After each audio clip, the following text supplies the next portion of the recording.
오늘 본문의 말씀을 중심으로 해서요, 하나님과 함께하는 신앙이다. 우리가 예수를 믿는다고 하는 것이 뭘까? 예수를 믿는다라고 말하는 사람들은요, 하나님과 함께하는 아름다운 삶을 살아가는 사람들입니다.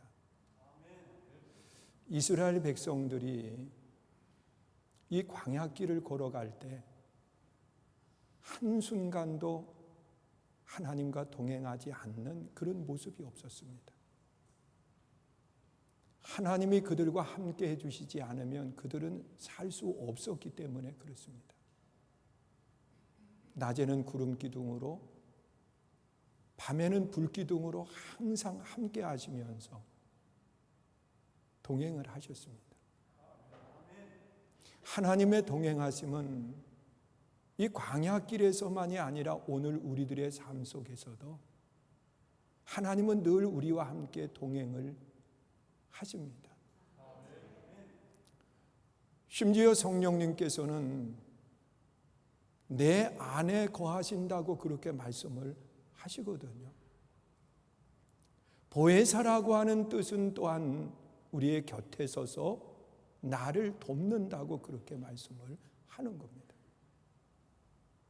여러분, 나를 도우시는 하나님, 나를 지켜주시는 하나님, 나와 함께 계시는 그 하나님을 믿을 수 있기를 주의 이름으로 축원합니다. 여러분, 우리가 코로나19라고 하는 이 사태가만 없었다고 하면 우리가 2020년도에 참 많은 일들을 했을 겁니다. 우리가 한 해를 출발하면서 얼마나 설레이는 마음을 가지고 출발을 했습니까? 우리 한번 생각해 보세요. 저는 2020년도 부르기도 좋잖아요. 2020 그래서 나름대로 많은 그러한 계획들을 가지고 2020년도에는 하나님의 영광을 위해서 일하는 한 해로 삼고 달려가야 되겠다 그랬는데요, 이 코로나 사태가 발생을 하면서 벌써 6개월이라고 하는 시간이 그냥 지나가 버린 거예요. 한 해의 절반이라고 하는 시간이 오늘 지나고 있는 거거든. 자, 그런데 오늘 우리의 삶 속에 이런 어려움, 고난의 시간 속에 하나님이 우리에게 무엇을 원하실까 한번 생각해 보세요. 하나님은 고난 속에 함께하면서 고난 속에 하나님께 한 걸음 더 가까이 나아가는 그런 아름다운 신앙을 하나님이 원하신다는 거예요. 그런데 어떻게 하면 정말 이 고난의 시간 속에 한 걸음 더 하나님께 가까이 나아갈 수 있을까? 한 걸음 더. 어떻게 하면 하나님께 더 가까이 갈 수 있을까? 사도 바울은 본문에서 사랑하는 그 영적인 자녀라고 이야기하는 디모데에게 편지를 쓰면서 하나님과 함께하면서 하나님께 한 걸음 더 가까이 나가려고 하면 이런 신앙의 자세를 가지고 나가야 된다, 그러면서 권면의 말씀을 하고 있는데요, 가장 먼저는 본문 2절에 보니까 그렇게 말씀을 하고 있어요.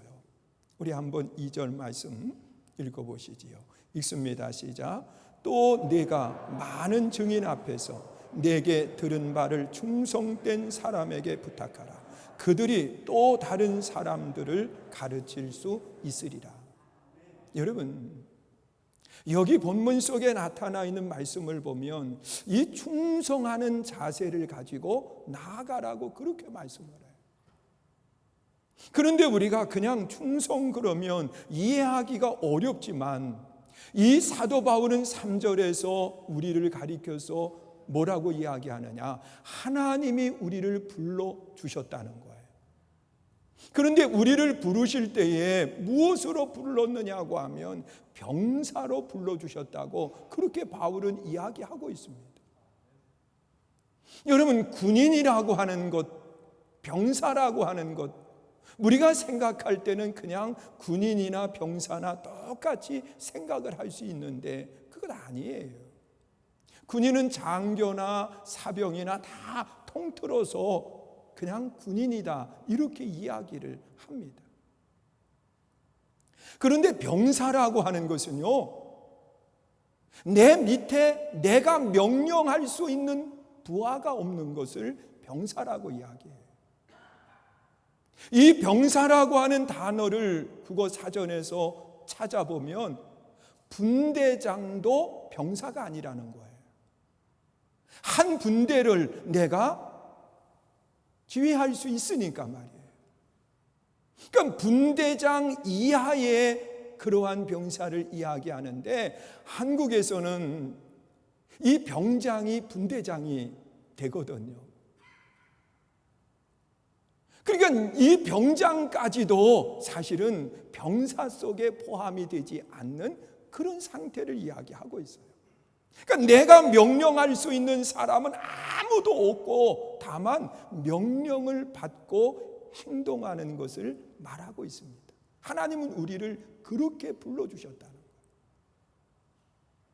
자, 그러면 우리가 이 땅의 삶을 살아가면서 이 불러주신 하나님과 동행을 하고 하나님께 한 걸음 더 가까이 나아간다고 하는 것은 뭐냐? 하나님이 내게 무엇라고 말씀을 하시든 우리는 절대로 거기에 내 생각이나 내 판단이나 내 뜻을 더하면 안 된다는 거예요.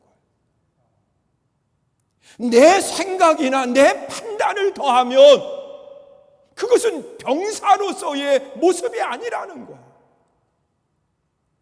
여러분, 군대에서 지휘관이 전진하라 그렇게 명령을 내릴 때에 거기에 내 생각이나 내 뜻을 이야기하면 안 된다는 거예요. 그것은 더 이상 병사가 아니라 내가 지휘관이 되려고 하는 마음을 갖는 거라는 거예요. 여러분, 6.25가 시작된 지가 벌써 70주년이 됐잖아요. 그런데 이 6.25 때 수많은 사람들이 죽었습니다. 심지어 외국에서 지원하기 위해서 왔던 그런 많은 사람들이 죽음을 당했어요. 그런데 이 전쟁에 임했을 때 지휘관이 어떠한 명령을 내립니다. 그러면 좋은 병사는요, 절대로 내 생각을 거기에 말하지 않아요.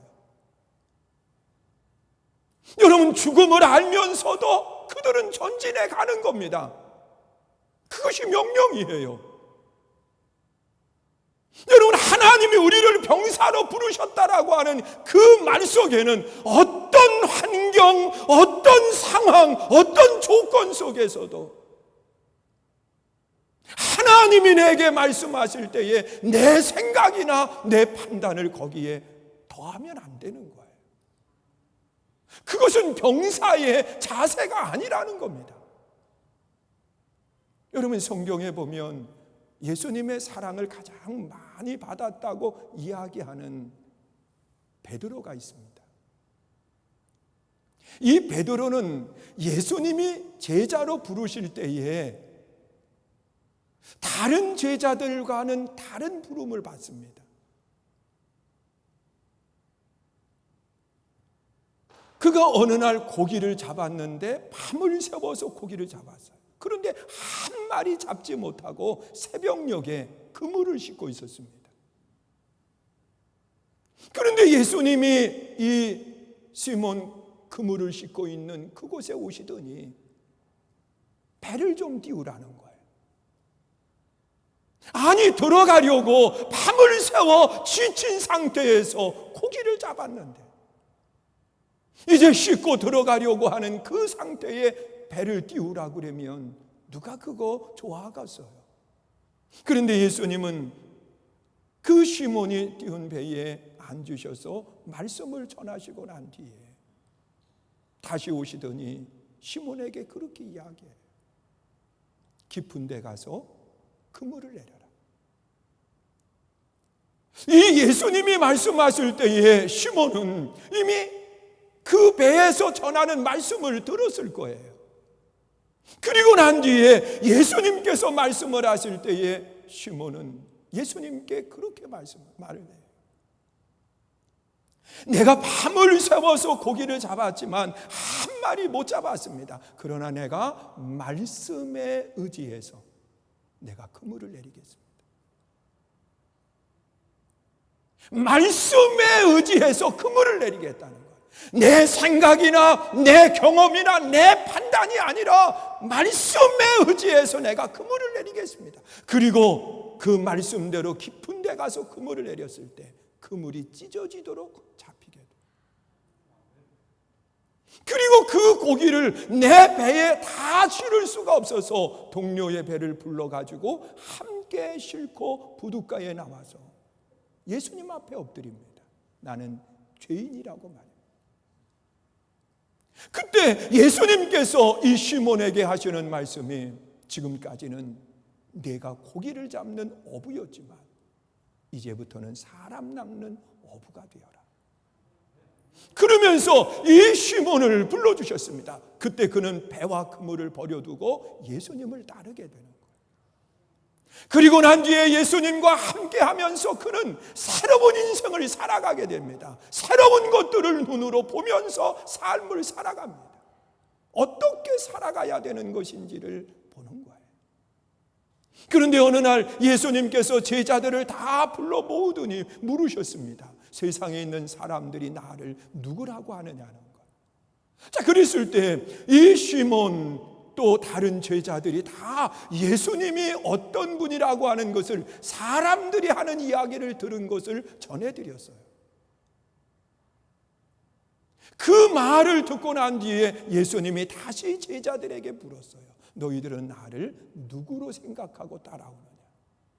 그때 시몬은 망설이지 않고 대답을 해요. 주는 그리스도시요 살아계신 하나님의 아들이십니다.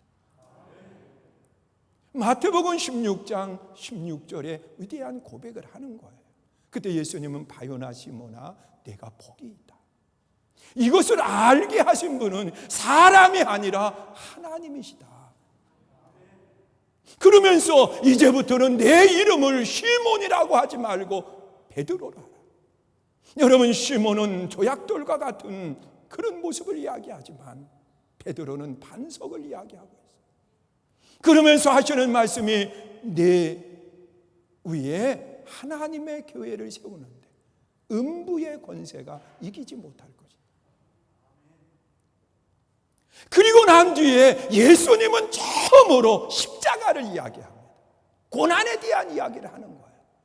이 정도 되었으면 이제 고난에 대해서 내가 이야기해도 능히 받아들일 수 있을 것이라고 하는 그런 마음을 가지고 예수님이 십자가를 이야기할 때 시몬, 최고의 칭찬을 받았던, 그리고 이름을 베드로로 바꾸게 된 그 시몬 베드로가 예수님께 그런 이야기를 해요.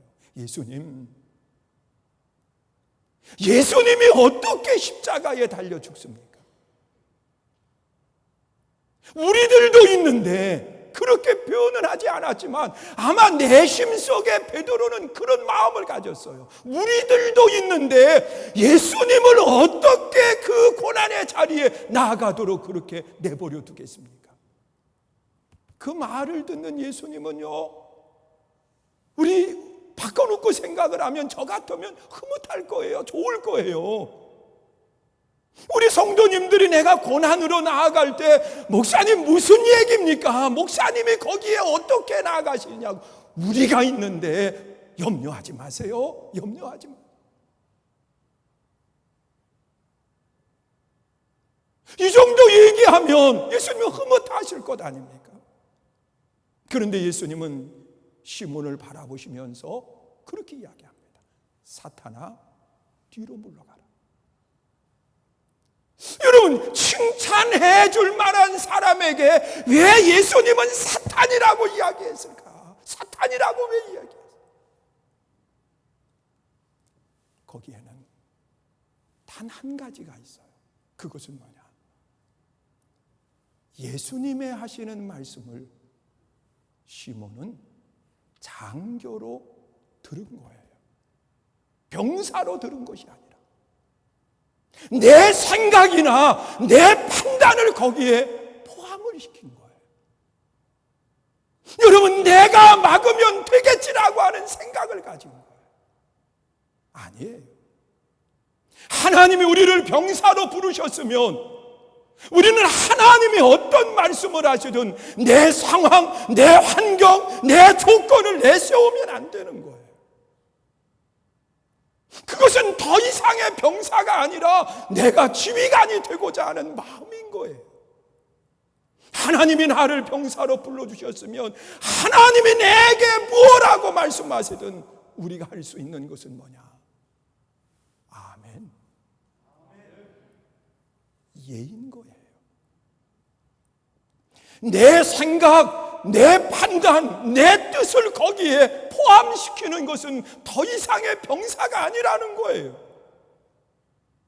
여러분, 우리가 세상을 살아가는 여정 속에 하나님이 나를 불러주셨어요.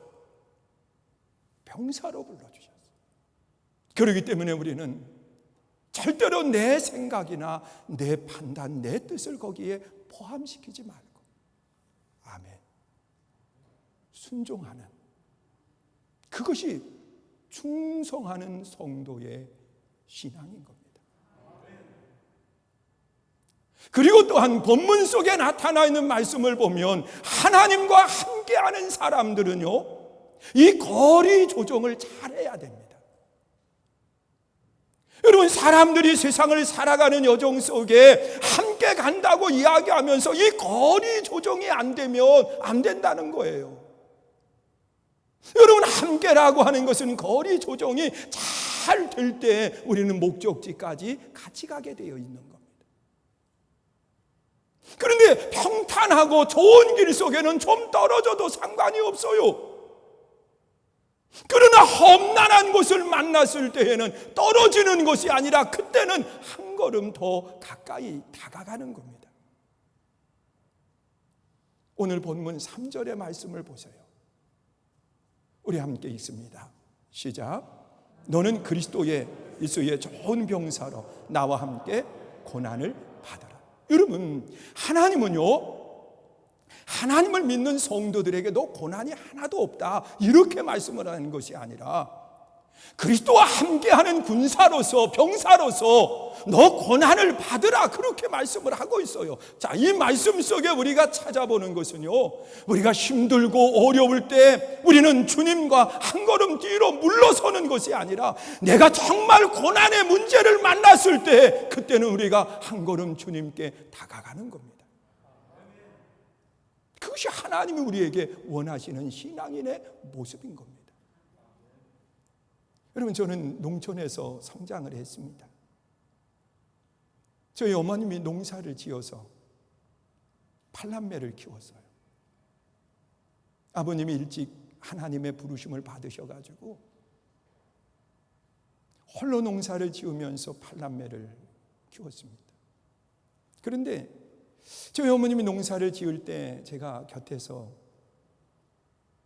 늘 도왔어요. 다른 형제들은 다 공부하기 위해서 나갔는데 나는 남아 있었어요. 근데 그 농사를 지을 때 탈곡을 하고 그리고 알곡들은 안으로 들여놓고 그리고 이제 바람을 날려가지고 죽정이 다 밖으로 내보내고 그리고 조금 남았을 때 키질을 하더라고요. 이 키질을 하는 거를 보면 그 키는 그냥 키질이라 그렇게 얘기하니까 좀 표현을 그렇게 해도 이해해 주시기 바랍니다. 근데 참 그게 과학적입니다. 이 키에다가 이 알곡 쭉정이들 섞은 것을 올려놓고서는 이걸 번쩍 들었다가 놔요. 근데 그냥 놓는 것이 아니라 들어서 올리는 순간에 바람을 일으킵니다. 그게 키의 원리예요.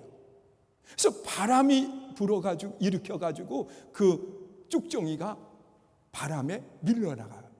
그런데 알곡은 그 바람에 안으로 들어오게 돼 있어요. 그래서 나중에 쭉정이는 키에 밖으로 떨어지고 알곡은 안으로 들어온 것 남은 것을 그걸 잘 잘 두어서 창고에 들여놓게 되는 거지. 신앙도 하나님이 때로는 이 기질을 할 때가 있어요. 그때 하나님과 함께하는 성도는 어떻게 해야 되느냐? 그 기질을 할 때 밖으로 떨어지는 성도가 아니라 그때는 하나님께로 한 걸음 다가가는 거예요. 그것이 환난을 만났을 때 성도의 신앙의 자세. 그런데 우리가 하나님께 다가가는 것을 무엇으로 다가갈 수 있느냐는 거예요. 지금 어렵고 힘들 때일수록 우리는 하나님께로 한 걸음 더 가까이 가는데 무엇을 통해서 하나님께 한 걸음 더 가까이 갈 수 있습니까? 그것은 예배입니다. 예배가 하나님께 한 걸음 더 가까이 갈 수 있는 아름다운 모습인 거예요. 하나님을 예배하는 성도를 하나님은 찾고 계시고, 신령과 진정으로 예배하는 사람과 하나님은 함께 하신다라고 분명하게 말씀을 하고 있습니다. 여러분, 우리가 힘들 때, 어려울 때, 고난당할 때 우리는 예배를 통해서 하나님께 한 걸음 더 가까이 나아가는 겁니다. 하나님이 받으시는 예배, 하나님이 기뻐하시는 예배자들이 될 수 있어야 돼요. 그것은 어떤 장소를 이야기하는 것이 아니에요. 오늘도 하나님의 성전에서 예배드리는 성도도 있는가 하면 온라인을 통해서 가정에서 예배를 드리는 그런 성도님들도 계세요. 우리가 어디에서 예배를 드리든 하나님이 받으실 수 있는 그런 아름다운 예배자들이 돼야 돼요. 한 걸음 더 가까이 가는 아름다운 신앙의 모습. 그리고 우리가 고난 속에 한 걸음 더 가까이 갈 수 있는 것이 뭐냐? 하나님의 말씀을 통해서 우리는 한 걸음 더 가까이 가게 돼 있어요. 여러분, 하나님은 복 있는 사람을 이야기할 때에 하나님의 말씀을 읽는 자, 하나님의 말씀을 듣는 자, 하나님의 말씀을 행하는 사람, 그 사람이 복이 있다고 그렇게 말씀을 하고 있습니다.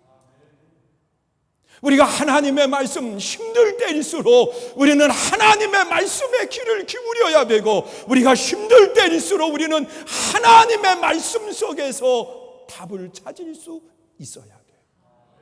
그래서 우리는 지금 이 환경 속에서 우리가 할 수 있는 하나님께 한 걸음 더 가까이 나가는 것이 뭐냐? 하나님의 말씀을 읽는 겁니다. 하나님의 말씀을 듣는 겁니다. 그리고 하나님의 말씀을 내 삶 속에 옮기는 겁니다. 이것이 하나님께로 한 걸음 더 가까이 나아가는 거예요. 그리고 또한 이 환난의 바람이 불 때 하나님께 한 걸음 더 가까이 가는 것이 뭐냐? 기도입니다. 여러분, 우리 한번 생각해 보세요. 시끄러울수록, 주변의 소리들이 많이 들릴수록 대화를 나누려고 하면 한 걸음 물러섭니까? 아니면 한 걸음 더 다가갑니까? 우리 한번 생각해 보세요. 여러분, 기도는 바람이 불면 불수록 기도하는 사람은 한 걸음씩 더 가까이 갑니다. 그리고 그분에게 귀를 기울이고 그분이 하시는 말씀을 듣는 겁니다. 여러분, 기도는 하나님께로 한 걸음 더 가까이 나아가는 겁니다. 우리가 하나님과 동행하기 위해서 우리는 이 거리 조정을 잘해야 돼요. 여러분, 평탄할 때는 좀 떨어져도 함께 갈 수 있습니다. 그러나 어려울 때일수록 우리는 하나님과 멀어지는 것이 아니라 어려울 때일수록 한 걸음씩 더 가까이 가는 거예요. 그것이 하나님과 함께하는 성도의 신앙입니다. 그리고 함께하면서 우리는 무엇을 해야 될까? 오늘 본문 4절에 보면 그렇게 말씀을 하고 있어요. 우리 4절 말씀 보시지요. 읽습니다. 시작. 병사로 복무하는 자는 자기 생활에 얽매이는 자가 하나도 없나니 이는 병사로 모집한 자를 기쁘게 하려 함이라. 여러분, 병사로 부른 그분 누구라고 그랬어요? 하나님이시잖아요. 우리는 병사로 부른 하나님을 기쁘시게 해야지 내가 기뻐하면 안 된다는 거예요. 여러분, 우리는 내가 기쁘면 뭔가를 하려고 해요. 그러나 그것이 부름받은 사람의 모습은 아니라는 거예요. 불러주신 그분을 기쁘시게 하는 거예요. 그런데 이 불러주신 그분을 기쁘시게 하는 것이 뭘까? 우리 한번 생각해 보세요. 그것은 감사할 줄 아는 거예요. 저도 자녀가 있어요. 어제 둘째 아이가 이제 결혼을 해서 저도 두 아이 다 이제 결혼을 시켰어요. 이번 결혼식을 하면서 이렇게 어려울 줄 몰랐어요. 마음이 너무 힘들었어요.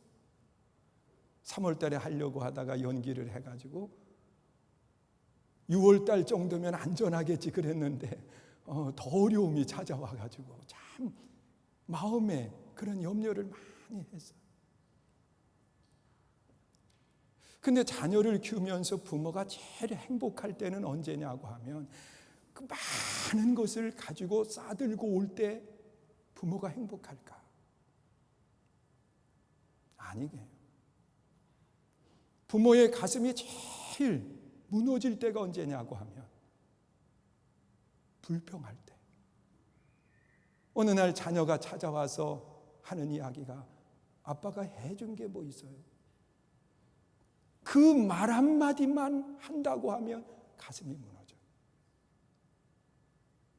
그런데 해준 건 없어요.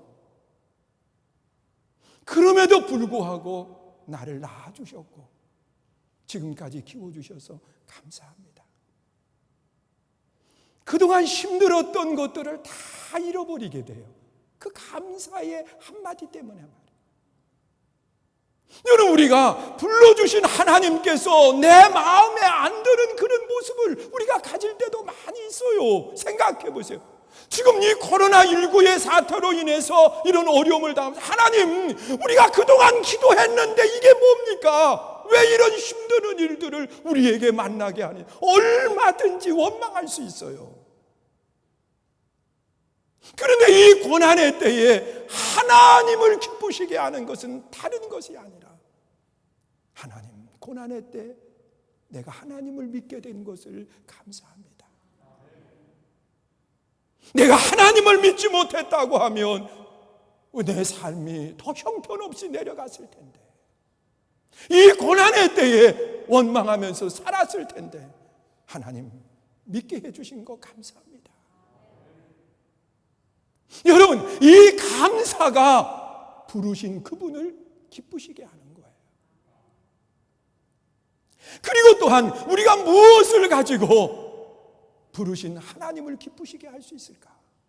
그건 하나님을 자랑하는 거예요. 여러분, 자랑하는데 사람은 두 가지로 자랑을 해요. 하나는 몸으로 자랑을 해요. 내 삶이 그분을 만나서 변했다고 하는 걸 몸으로 보이면 그분을 자랑하게 되는 거예요. 예수를 믿고 난 뒤에 그 좋아했던 담배도 끊고 술도 끊고 그리고 방탕한 삶을 살았던 그 모습들을 다 버리고 그리고 하나님이 기뻐하는 삶을 살고 있는 거예요. 그러면 세상의 사람들이 뭐라고 이야기? 이야, 저 사람 예수 믿더니 다 달라졌어. 이것이 결국은 누굴 자랑하는 거냐? 그분을 자랑하게 되는 거예요. 우리가 세상 속에 하나님을 자랑하는 것은 내 삶을 통해서 하나님을 보이는 거고, 그리고 또한 하나님을 자랑하는 것은 뭐냐? 입술로 그분을 전하는 겁니다. 당신도 한번 와봐. 그러면 나처럼 변화돼. 예수 믿으면 정말 행복해. 그러면서 그분을 전하는 겁니다. 이것이 불러주신 그분을 기쁘시게 하는 거예요. 사랑하는 성도 여러분, 하나님과 함께 하십니까? 다시 물을게요. 하나님과 함께 하십니까? 그러면 병사가 되세요. 병사는 명령할 수 있는 사람은 아무도 없어요. 불러주신 그분의 말씀에 순종하고 생명까지 드리는 거예요. 여러분, 고난의 시간에 병사는 한 걸음 물러서는 것이 아니라 불러주신 그분에게 한 걸음 더 가까이 가는 거예요. 하나님께로 말입니다. 또한 하나님과 함께하는 사람은 그분을 기쁘시게 해야 돼요. 나만 기쁜 게 아니에요. 여러분, 이 믿음을 가지시면 하나님은 여러분들을 이용하시느냐? 아니에요. 불러주신 그분이 우리를 행복하게 하시고 영원한 생명으로 인도해 주신다고 약속을 하셨으니까 우리가 이 사실을 믿고 하나님과 끝까지 동행하는 아름다운 삶이 될 수 있기를 주의 이름으로 축원합니다. 우리 이 시간 찬양하고 함께 기도하기 원합니다. 우리 찬양하실 때 가슴에 손을 얹고 찬양하세요. 우리 힘들잖아요. 저도요, 참 우리 성도님들을 바라보면서 그 기도 많이 해요. 어떻게 하면 성도님들이 행복할 수 있을까? 이 힘든 시기 속에 어떻게 하면 기쁨을 가질 수 있을까? 여러분, 그 해답은 다른 데서 찾을 수 없어요. 우리가 하나님 말씀 속에서 하나님과 동행할 때 그 해답을 찾을 수 있으니까 우리가 한 주간도 하나님과 동행하며 승리할 수 있게 해달라고 기도할 수 있기를 바랍니다. 이 험한 세상